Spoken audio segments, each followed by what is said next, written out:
Quand j'étais jeune, moi, j'étais à une fête et puis on m'a montré une petite pastille comme ça. Et c'était un ecstasy. Et en étant jeune, innocent, j'ai dit, mais ça, c'est quoi? C'est simplement, c'est comme une aspirine. Mais à cette époque-là, il n'y avait pas tellement d'informations encore. C'était le boom des technoparties, des raves. Et j'ai goûté, ça c'est le problème. À peine on goûte ces substances, on adore, on aime. On faut pas être. Soit qui vous dit le contraire, c'est qui ment. Il aime, il aime cette sensation. Une autre, il aimera une autre drogue. Mais ce qu'on cherche, c'est à s'évader. Et le conseil que je peux donner, c'est il y a beaucoup de manières de contrer ça. Il y a la famille, il faut parler, il y a des aides. Ça apporte que des problèmes. Parce que le problème, il sera toujours là. Tu seras pas timide pendant 1 heure ou 2, tu seras le roi de la piste. Mais je vous dis que le jour après, vous vous levez avec une descente. La descente, c'est horrible. Moi et ma sœur, nous sommes des fils de parents immigrés. Ma mère est espagnole du nord d'Espagne, mon père du sud. Et voilà, il y avait la guerre civile qui était finie en Espagne. Il n'y avait pas beaucoup d'argent et beaucoup d'Espagnols ont migré en Suisse. Et c'est là qu'a rencontré ma mère. Et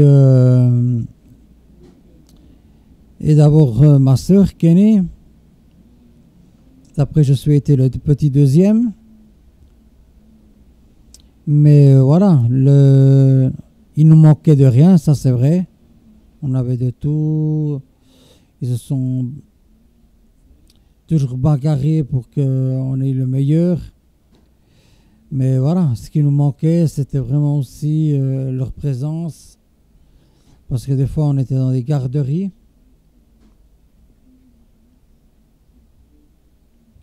Moi, mon père, je voyais du boulot, maison. De temps en temps, on faisait une partie de domino. Mais pas plus, quoi. Ma mère, c'était toujours une femme même trop protectrice. Qu'aujourd'hui, je la remercie beaucoup.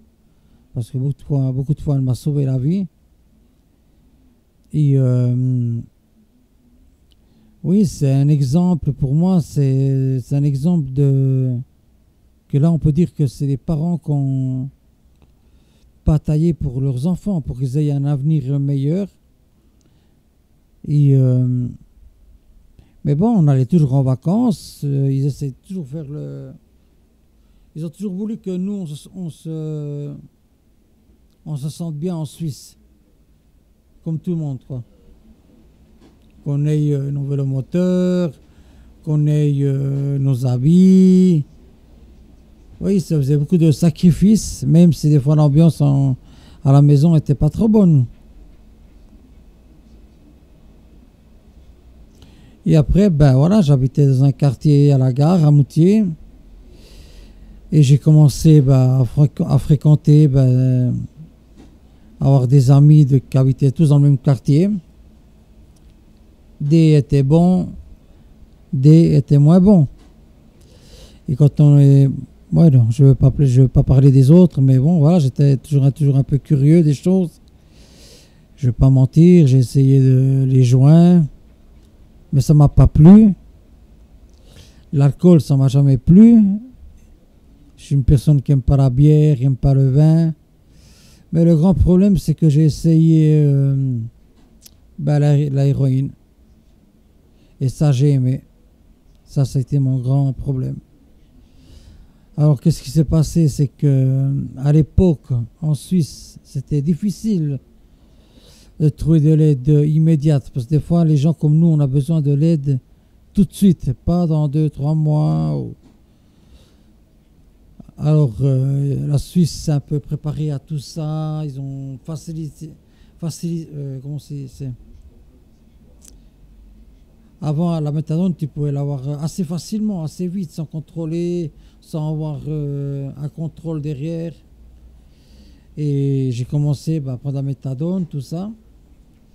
Mais je voyais que ça marchait toujours pas, quoi. Alors un jour, j'ai décidé de partir en Espagne. Moi, en pensant que partir de pays, tout irait mieux, je serais avec ma mère, mon père. Et ça allait un petit moment, mais au bout du compte, ça a tombé, quoi. Là, j'ai retombé pas très fort. À chaque fois, mes chutes ont toujours été un peu moins. Et, et voilà, voir des détails, ma mère venir me chercher à des endroits impossibles. C'est pour moi, c'est une femme courageuse, une mère courageuse. Pas beaucoup de mères, j'ai vu faire ça. Imaginez-vous une mère au Letton en train de chercher son fils. C'est une image très dure.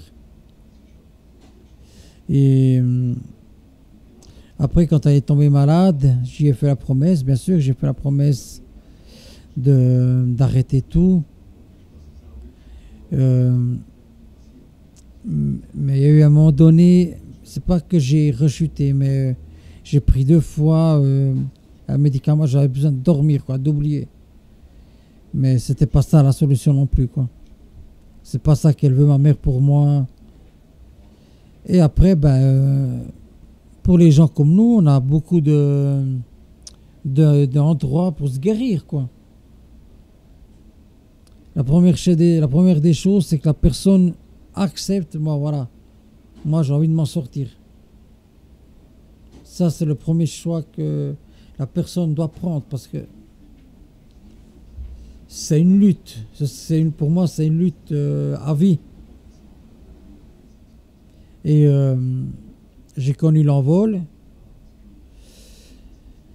Je restais content justement parce que c'est un programme assez libre. C'est la réinsertion qui compte pour nous, tenir un travail, se sentir comme tout le monde, avoir un travail, un rythme de vie comme toutes les personnes. Et là, ils sont en train de m'aider. Là, je suis en train de faire un cours à Régénove. Et là, j'ai une petite rechute, justement, parce que ma mère est décédée à Noël. Et ma mère, pour moi, c'est immortel. Une mère, pour moi, c'est immortel.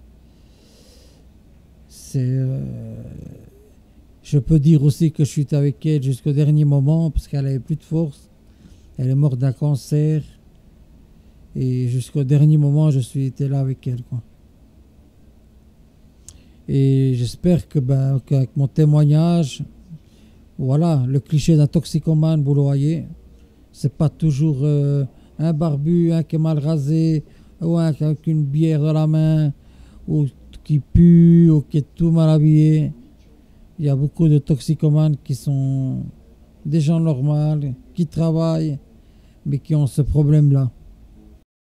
Ce que je leur dis, c'est ne pas avoir honte de demander de l'aide, ne pas avoir honte, même si une fois en rechute ou deux, c'est pas une honte de demander de l'aide, c'est pas une honte si une fois vous avez envie de consommer, par exemple, Antonio, j'ai envie de consommer, alors viens parler avec moi. La honte, ce serait s'il l'aurait fait. Parce que ça passe pas comme ça, les envies puis tout ça. Mais si tu arrives à en parler avec moi, c'est pas une honte. On fera autre chose, on ira boire un café, on ira se promener. On a plein de choses à faire.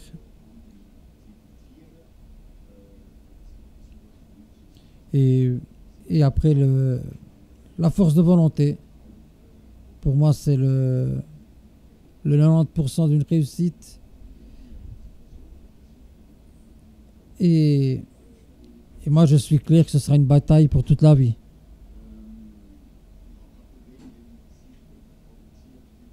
Alors, je ne sais pas si mon témoignage a été bien, beau ou mauvais. Que tout le mal retombe sur mal, mais je souhaite du mal à personne, quoi.